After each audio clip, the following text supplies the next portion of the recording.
Donald Trump, Marco Rubio, Bernie Sanders, Trump. name a few. Paul Ryan, Donald Trump, Andrew Cuomo,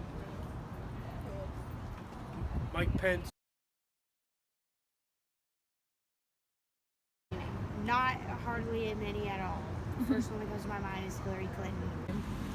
Anna Eshoo, Hillary Clinton, and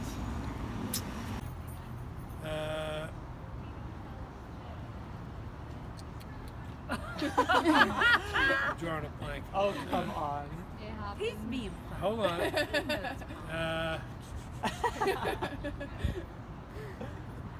I'm not even. Got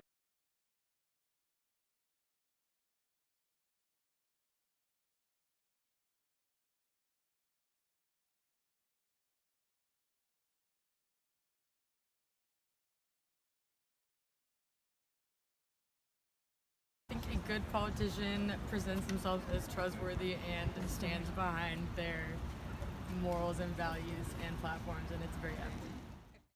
Decision-making involves various factors, including weighing perceived reward and punishment and choosing specific survival strategies. In human society, there are differences between male and female decision-making that are frequently stereotyped.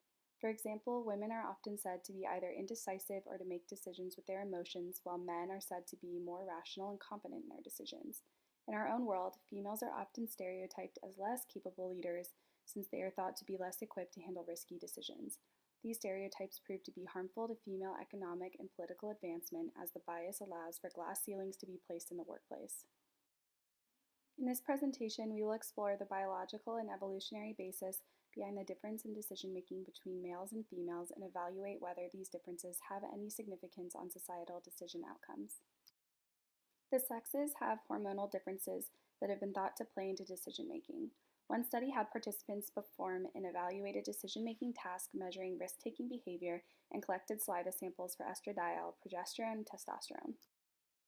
Prior to this study, it was thought that testosterone may lead to risky behavior. A risky decision would be to prefer an unlikely but largely desirable outcome rather than a more likely but less desirable outcome. One study found that a higher level of testosterone increased one's tendency to rely on his intuitive judgment alone. Researchers attributed this finding to the idea that higher levels of testosterone can increase confidence in humans. However, this study found that high testosterone women and men tended to make riskier choices than their low testosterone counterparts of the same sex, but did not reveal a significant effect of testosterone level on general decision-making ability. Previous studies have also reported findings regarding the impact of menstrual cycle phase and hormone concentration on decision-making. In this study, a subtle negative correlation between progesterone concentration of women in the luteal phase and risk-taking behavior was observed. In this phase, progesterone levels in particular are high. Progesterone and its metabolites are important neuroactive steroids that can influence social, cognitive, and physical performance, so it is suggested that progesterone and its metabolites might influence cycle-mediated performance and risk-taking, but as we've learned, so can testosterone.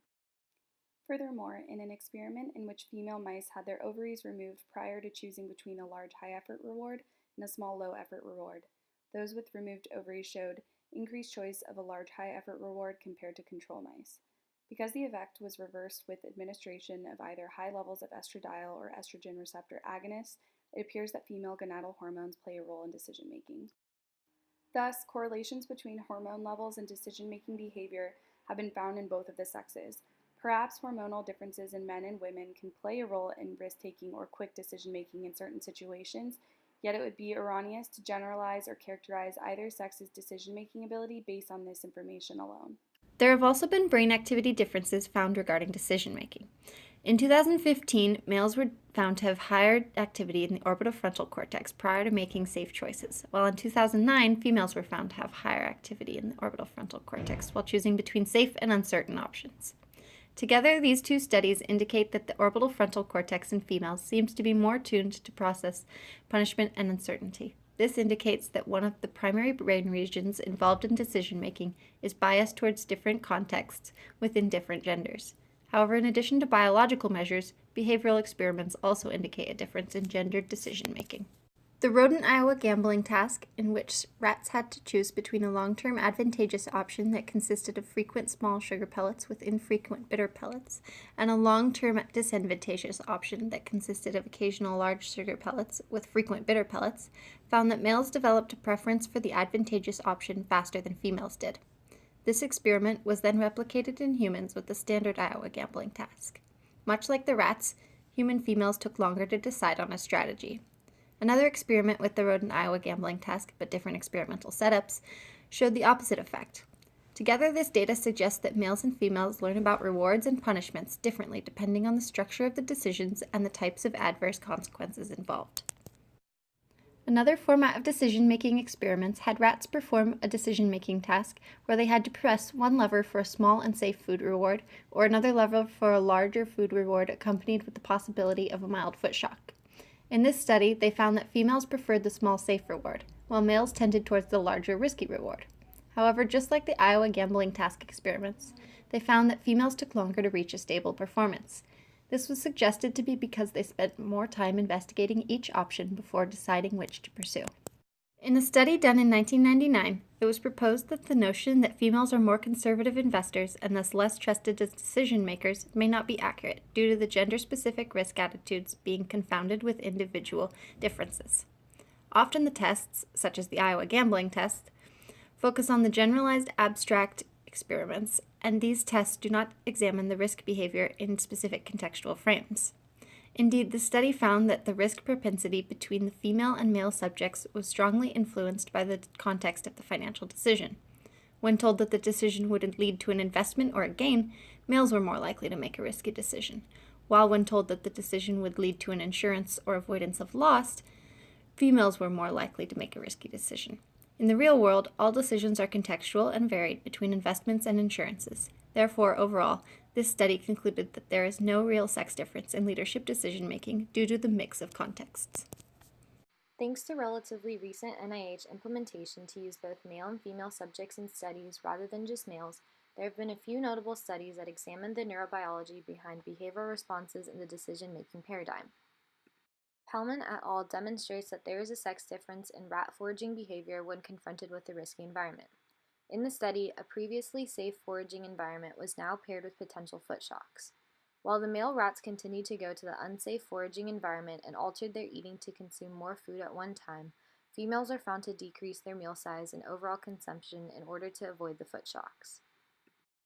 After extinguishing the behavior, it was found that females were slower to reorient their eating habits to forage more consistently.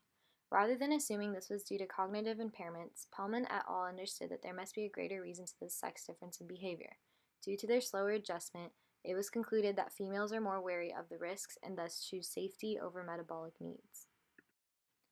The drive to prioritize safety over physical needs, suggesting punishment or unwanted risk, is further shown in Vanden Bosch et al., which used a rodent version of the Iowa gambling task to examine sex difference in strategy during risky decisions. Females are found to take longer in choosing strategies to make decisions. While males used a more holistic approach, females were seen to evaluate each decision longer in order to maximize benefit. This result has several potential evolutionary explanations. The primary one revolves around the fact that things such as reward and punishment sensitivity and the ability to inhibit a dominant response can influence reproductive success. While male reproductive success often depends on competition, female success often depends on their ability to avoid harm and death. As a result, increased inhibitory control and careful decision-making are very important, explaining the differences observed in these experiments. These conclusions, taken with Pellman et al., suggest that female risk-taking may be influenced by evolutionary processes. In order to maximize reproductive success, females need to carefully evaluate situations and potential mates. The ingrained necessity to be highly selective may be the biological explanation for the risk and punishment aversion seen in females.